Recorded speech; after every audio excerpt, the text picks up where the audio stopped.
Ni hao, pessoas que estão aí tentando entender quando é que vai acontecer uma guerra entre China e Estados Unidos. Tudo bem com vocês?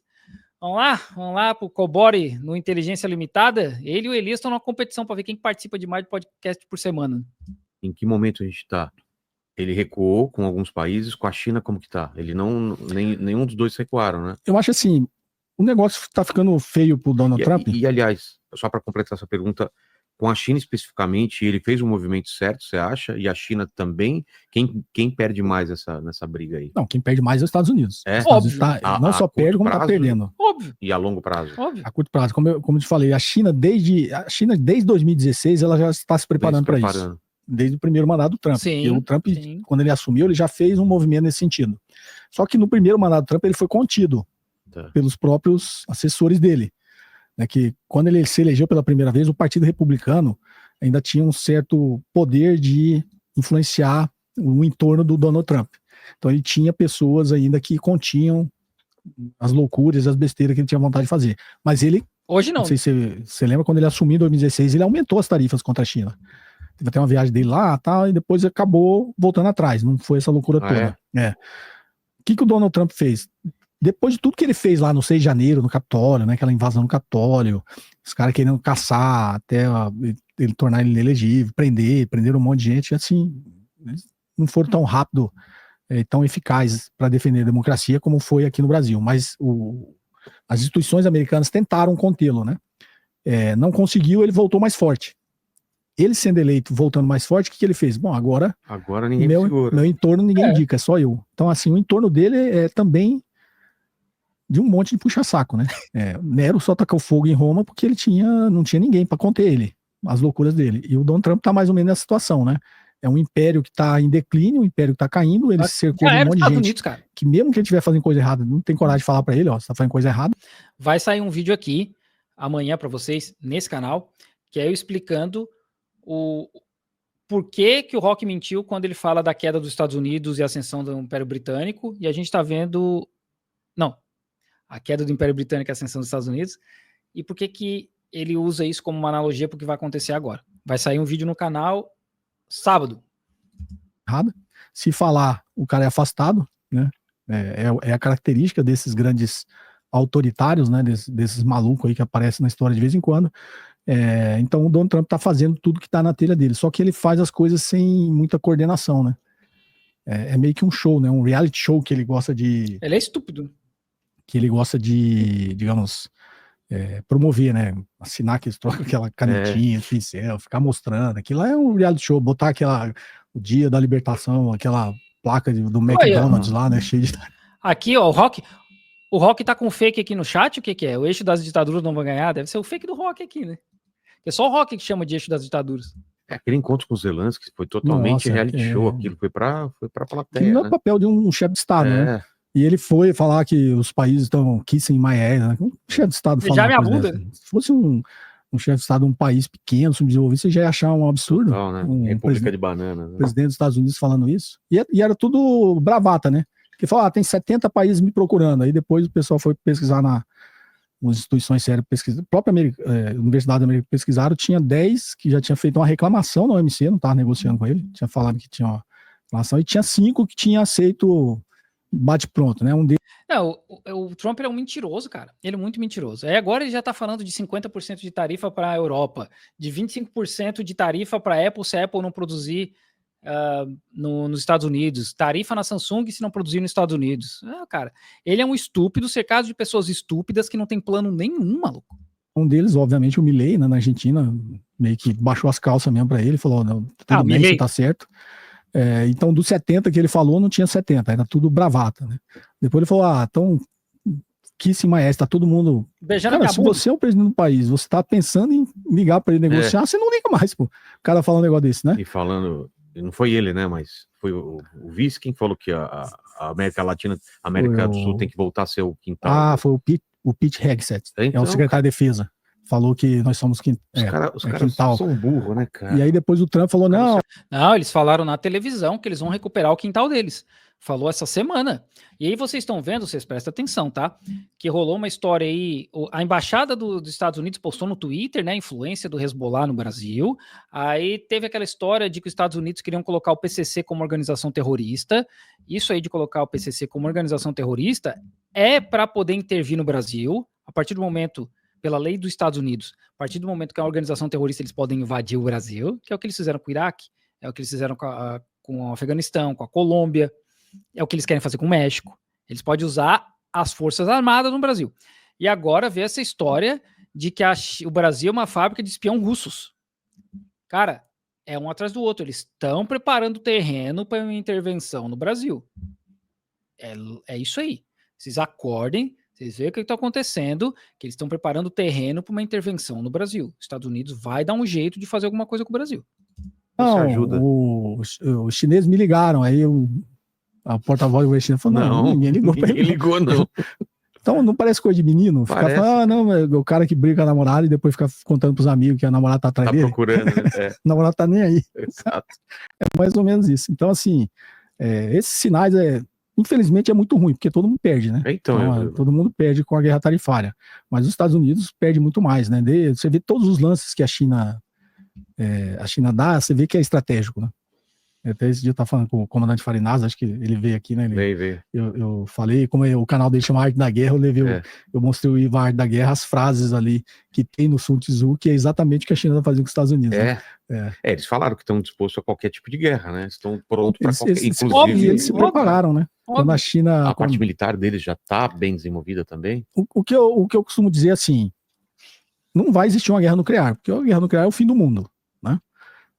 Eu acho assim, a gente nem precisa se preocupar com essa possibilidade, porque se ela acontecer, a gente não pode fazer nada, a gente não vai estar aqui para reclamar, né?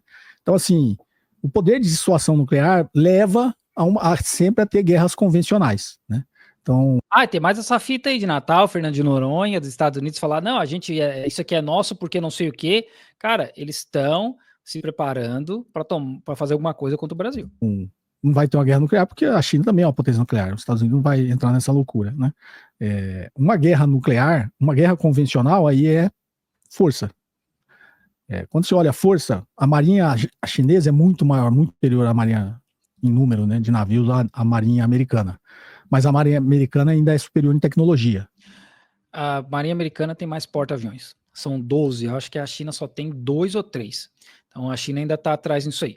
Só que a China tem os Dongfang, que são os ventos da primavera ou vento do leste, né? Depende da tradução.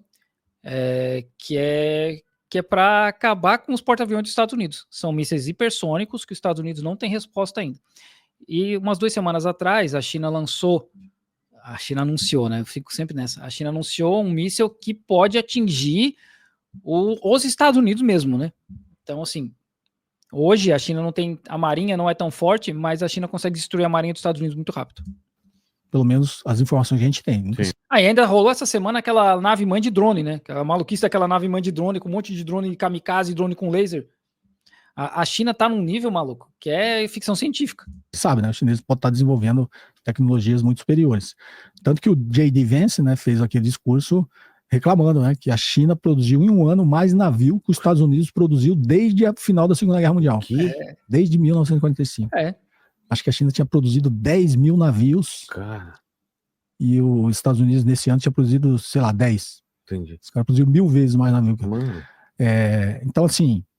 E os navios comerciais chineses, que são da China, porque a China produz para vender para o mundo inteiro. Mas os navios comercial chinês, navio de reabastecimento, navio comercial, todos eles são de uso duplo. Dá para usar, caso o bicho pegue, dá para converter para marinha de guerra.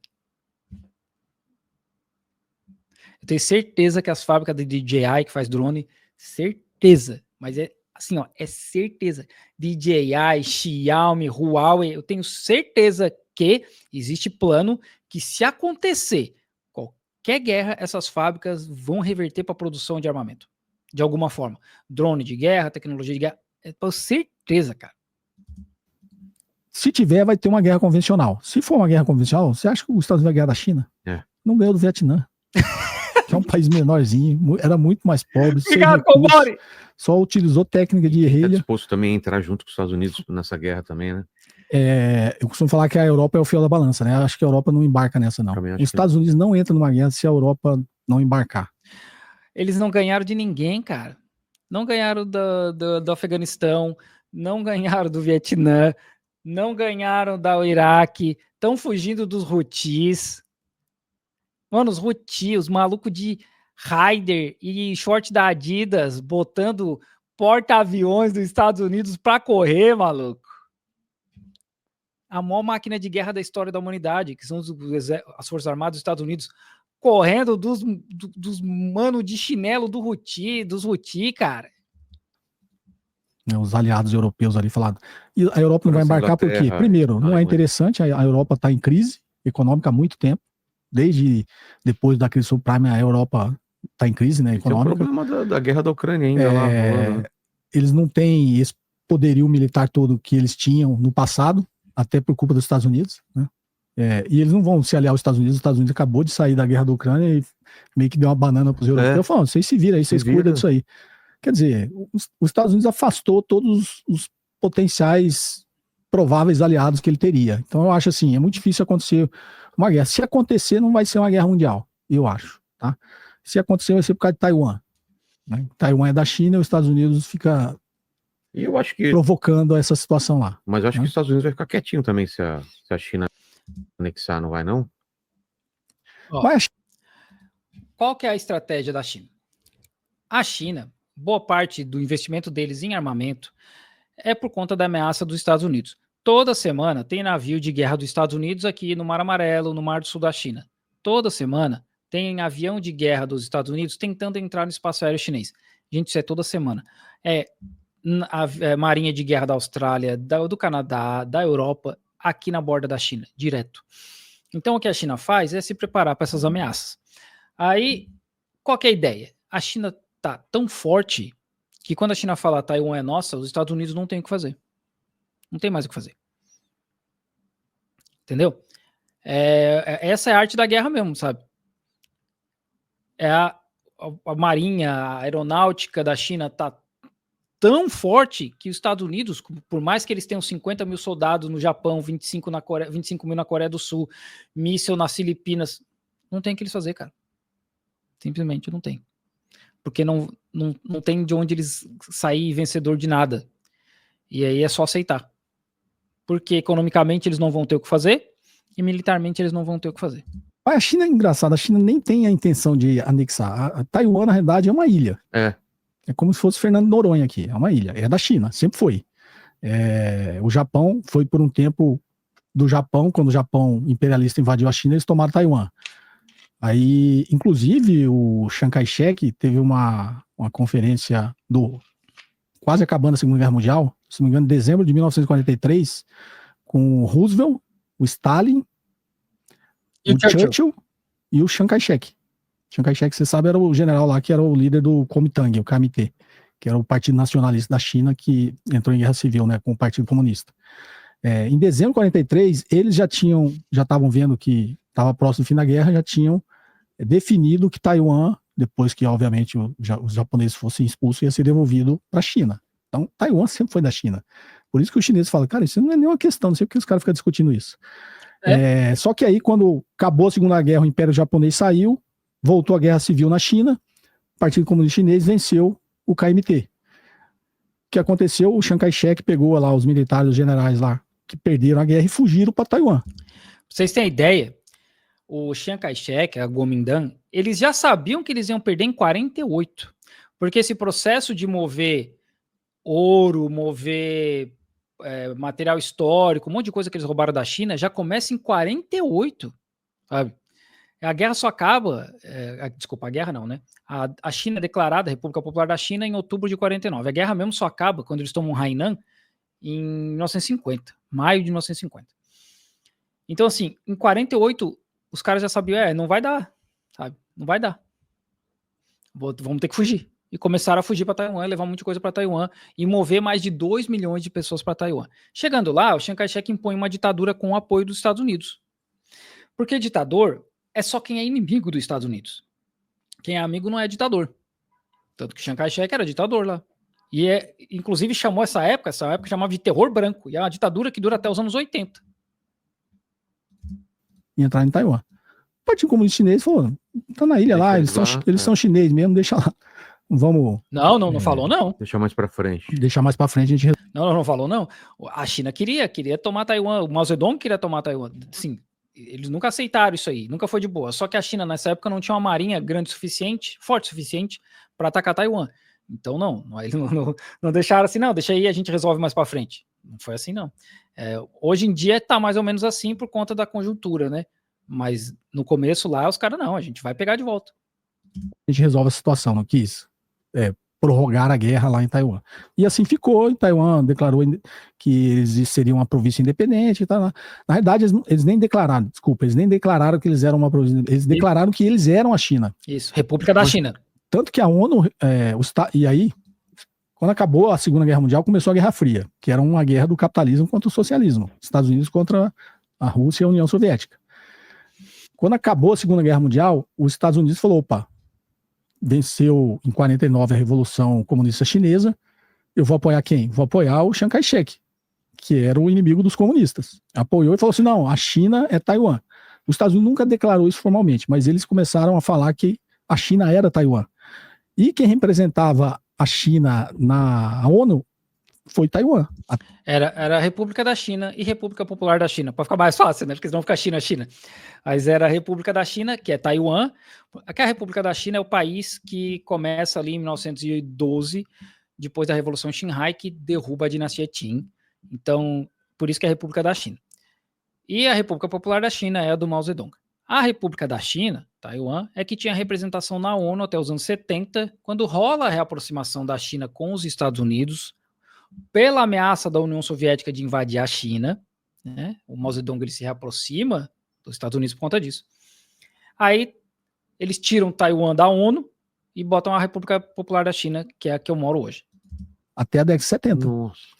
Na década de 70, veio uma resolução da ONU dizendo que não, a China é a China continental. É isso aí. E Taiwan é uma província da China. Tudo isso muito natural, né? Só que os Estados Unidos continuou via soft power fazendo bullying, né? Ali com a China e incentivando a briga de Taiwan com a China, incentivando a Taiwan a ser independente, você vai ser independente e tal. E não só na China, não só em Taiwan. Por exemplo, por que os Estados Unidos têm tanto interesse no Japão e na Coreia? Por conta da ameaça comunista. Né? O Japão, quando acaba a Segunda Guerra, lá na Europa teve o julgamento de Nuremberg. Aqui na China teve o julgamento dos tribunais asiáticos, acho que chamam. E aí o que acontece? Pô, obrigado, Antônio. Também adoro o meu canal. Os Estados Unidos, eles salvam milhares de fascistas japoneses para colocar eles no poder no Japão, no pós-guerra. Inclusive, quando tem esses julgamentos, eles tiram toda a responsabilidade do imperador japonês. Todos os generais japoneses, eles assumem a culpa e isentam o imperador de tudo, porque os Estados Unidos queriam usar o imperador para controlar o Japão. Eles fazem isso porque tinha a União Soviética de um lado e a China crescendo ali a ameaça comunista. Tanto é uma ameaça comunista que parte do crescimento do Japão na Ásia é apoiado pelos Estados Unidos e pelas potências europeias para poder lutar contra a União Soviética. Porque eles pensaram, bom, a gente deixa o Japão crescer aqui, o Japão vai ser uma ameaça para a União Soviética lá no leste. Então, muito do que a gente vê de fascismo crescendo é porque a Europa deixa o Hitler crescer para poder lutar com a União Soviética, os japoneses crescer para lutar contra a União Soviética, os Estados Unidos mantendo fascistas no poder, nazistas na Europa, né? A base da OTAN, a grande base de generais militares da OTAN eram militares nazistas, e o Japão é a mesma coisa.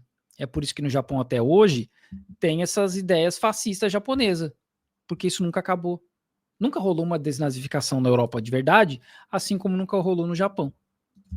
Dando, obviamente, suporte econômico, por isso Taiwan cresceu tanto assim, né? Com parcerias. E a China sempre falou, não, Taiwan é China.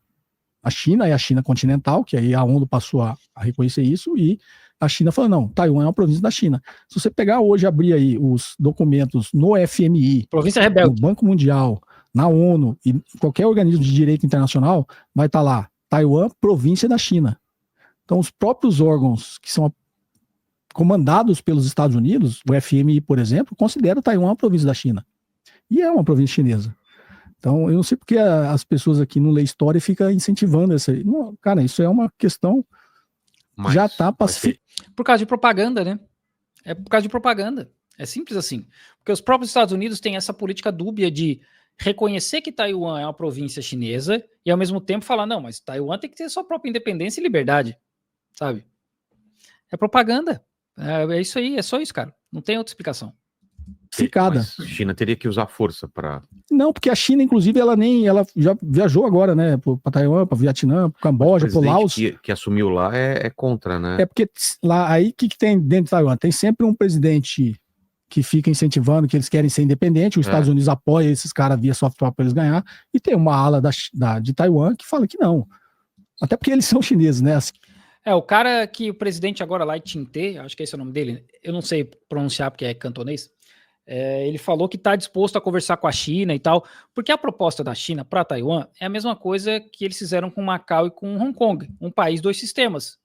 Gente, vocês vão ser parte nosso, né? Obviamente vai ter uma constituição nacional que gerencia, que regula muita coisa, mas Taiwan vai continuar levando a vida como é Taiwan. O que vai mudar em Taiwan provavelmente com o tempo? A questão do idioma, que lá eles escrevem em chinês tradicional, assim como é em Hong Kong, e vai passar a chinês simplificado com o tempo. A princípio, coisas assim, né? Essa é a ideia. Só que, com essa propaganda toda dos Estados Unidos, é difícil, né, cara? Tem todo um processo de décadas de propaganda, né? É assim, a etnia, eles são chineses, não é outra etnia. E aí, os Estados Unidos fica fazendo esse tipo de manipulação. Aí tem a rádio lá... Rádio Free Asia. Na Ásia, chama Free Asia, né? Que fica essa propaganda de... Mas a China, A Rádio Free Asia foi criada nos anos 40 com o objetivo de difundir propaganda anticomunista na Ásia. A Rádio Free Asia, naquela época, era bancada, acho que era um projeto da CIA, hoje eu acho que eles são bancados pelo Congresso dos Estados Unidos. E não é só uma rádio, né? Tem site, canal, YouTube, tem um monte de coisa, né? Tem a Rádio Free Asia, tem a Rádio Free Europe, tem a Voice of America e tem uma outra para a África, tem uma para o Oriente Médio também, se eu não me engano. E não deve ser só essas três, né? Só para vocês terem ideia, só o Pentágono tem 27 mil pessoas trabalhando com essas paradas de propaganda. 27 mil. O que o Xi Jinping já falou para Taiwan? Falou, cara, continua como você tá, imparcial, não declara independência, e tá tudo bem. Eles já são grandes parceiros comerciais da China, já faz tudo. Cara, agora, se você declarar independência, aí o negócio vai mudar. Entendi. Aí a gente invade. A ameaça da China é, se você declarar que você é independente, a gente invade Taiwan. Né? E aí, é isso aí, é a declaração da independência, ou os Estados Unidos começar um apoio militar maior a Taiwan. Basicamente são esses dois motivos que vão forçar uma intervenção militar chinesa em Taiwan. Quem vai impedir uma invasão da China em Taiwan? O cara tá lá, no quintal deles. A marinha chinesa é muito superior à marinha de qualquer país do mundo. Vai entrar em guerra? Só se os Estados Unidos falar não. Não tem como, cara. Não tem como. Assim, a gente sabe que os Estados Unidos não estão nem aí para os ucranianos, assim como eles não estão nem aí para os taiwaneses. O foco é enfraquecer a Rússia e a China. Se eles tiverem que matar todos os taiwaneses e ucranianos no processo, eles vão fazer. Então, assim, Taiwan fazia parte da China, Taiwan faz parte da China. Existe aí toda uma discussão de autodeterminação dos povos, etc. Mas como o próprio Cobori falou, esse pessoal que controla Taiwan hoje, a grande maioria é chinês, Han, daqui da China.